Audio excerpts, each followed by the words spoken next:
NCD चुनाव पर BJP सांसद गौतम गंभीर का बड़ा बयान सामने आया है। दिल्ली के 3 बड़े लैंडफिल साइट को खत्म कर देंगे, ये गौतम गंभीर का कहना है।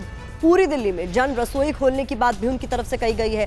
साथ ही साथ 3 लाख गाड़ियों के लिए मल्टी लेवल पार्किंग बनाएंगे, ये बड़ा दावा गौतम गंभीर ने किया है। केजरीवाल 20 साल में भी यमुना साफ नहीं कर पाएंगे, ये बड़ी बात गौतम गंभीर की तरफ से कही गई है। यमुना साफ करने के लिए नियत चाहिए, गौतम गंभीर ने कहा।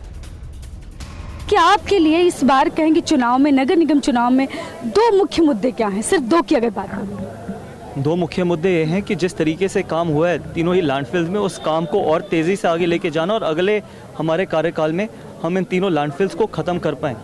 और दूसरा सबसे बड़ा मुद्दा ये है कि जिस तरीके से हमने ढलाव घरों को जन रसोई में बदला है, उसी तरीके से अगर आप हमारा मैनिफेस्टो भी देखेंगे, उतनी ही हम जन रसोई पूरी दिल्ली में खोलना चाहते हैं। उससे बेहतर सेवा क्या हो सकती है?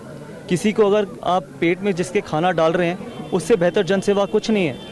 एक तरफ दिल्ली के मुख्यमंत्री ने मुफ्त पानी दिए, लेकिन ऐसा पानी दिए जो नहाने लायक भी नहीं है। हम ऐसा खाना देना चाहते हैं, क्योंकि अगर किसी भूखे को खाना दोगे, जैसे मारवा जी ने यहाँ पर बोला कि गुरु नानक देव जी की भी ये सोच रही थी कि कोई भूखा नहीं सोना चाहिए दिल्ली में। ये भारतीय जनता पार्टी की एक पहली शुरुआत है।